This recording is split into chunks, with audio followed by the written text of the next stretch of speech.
Ahora pasamos a resaltar lo que es nuestra idea principal, que es la tesis, ya que, pues como mencioné, el tema de que va a tratar la argumentación, pues es más que nada la idea central, el sentido que le da un seguimiento a lo que estamos diciendo o a lo que estamos argumentando.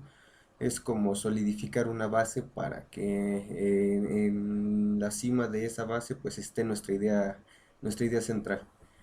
¿Y cómo la identificamos? Pues con un título, preferentemente pues un sintagma nominal, que como sabemos pues es la parte central, el nombre de un conjunto de palabras. Es como resumirlo a un pronombre o a un sustantivo, incluso una palabra sustantivada que tenga ese sentido. Pasamos a lo que es los tres párrafos, separados cada uno de ellos por un espacio. Comenzamos con el párrafo uno, que es la exposición de la tesis. Aquí aparece la palabra clave, perdón, o tesis de la argumentación. Aquí como parte de una estructura, pues sería como que la parte esencial, la primero con lo que iniciamos. Después en el párrafo 2, que es la argumentación, se exponen los tipos de argumentos que se crean convenientes. Es decir, le estamos dando un seguimiento. Ya es donde ya pasamos a sumar con argumentos sólidos, con argumentos que estén bien fundamentados, sin olvidar citas, en caso de utilizar un conocimiento pues que no es que no formalizamos nosotros o que no elaboramos nosotros. Y ya en el párrafo número 3 pues como mencioné anteriormente, es la conclusión. Ya aquí es el breve resumen del texto argumentativo. En él vuelve a aparecer la tesis y se puede repetir o redactar algún nuevo argumento.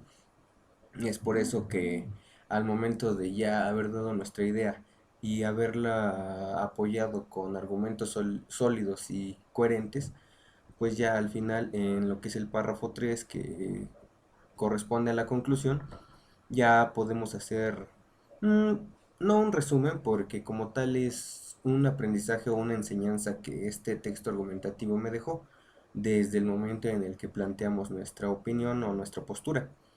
Entonces, ya redactar un nuevo argumento en la conclusión sería más que nada para darle un sentido de convencimiento o un sentido formal, para ya decir lo que hablé, lo fundamenté, lo argumenté, lo defendí, y en el momento de la conclusión pues ya doy por finalizado ese proceso de defensa o de argumentación, para ya dar esa idea que me termine de transmitir el mensaje con el que se inició desde la tesis. Posteriormente pasamos a lo que es argumentos. Aquí hay que ver la diferencia. En tres párrafos pues dividimos lo que es la jerarquía de un seguimiento, un orden, más que nada, una jerarquía del texto argumentativo. Es decir, es necesario porque pues le da coherencia. Ahora, tipo argumentos, que son párrafos 2 y 3.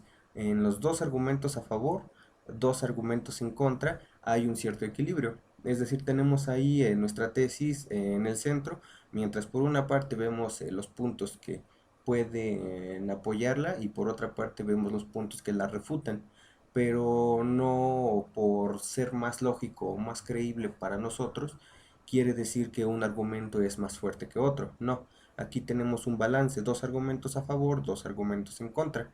¿Para qué? Pues para dar, no quedarnos nada más con doy una idea y la puedo apoyar, pero no la puedo volver a apoyar. Es en lo que no queremos caer y lo que tratamos de transmitir aquí en esta clasificación de tres párrafos, a diferencia de argumentos. Ya pasamos a argumentar y a refutar, y después pues ya se da el proceso mm, en parte de la audiencia es de qué lado estoy. Eso es lo que queremos lograr. Es como de, a ver, me convence los argumentos que están a favor, pero también me convencen los argumentos que están en contra. Es decir, o por lo menos tienen sentido y lógica para mí, que es lo importante, que como audiencia, quien te está viendo, quien te está leyendo o quien te está escuchando, pues está tomando sentido a lo que dices, porque pues es una idea coherente, una idea entendible. Ahora bien, un argumento de experiencia personal es como tal opcional. Un argumento que se considere lógico y razonable, por supuesto opcional. Un argumento que sirva como ejemplo es igual a opcional. En donde nos comentan que un argumento de la mayoría pues es más que nada a una... Se refiere más que nada a una opinión general, no a una verdad como tal, pero sí a una opinión, a un argumento que cualquiera con cultura general de cierto tema te te puede decir, claro, estoy de acuerdo o no, estoy en contra, porque pues todos poseemos cierta noción de algo muy general. Ya después tenemos el argumento de autoridad, los conectores contextuales en los párrafos 2 y 3.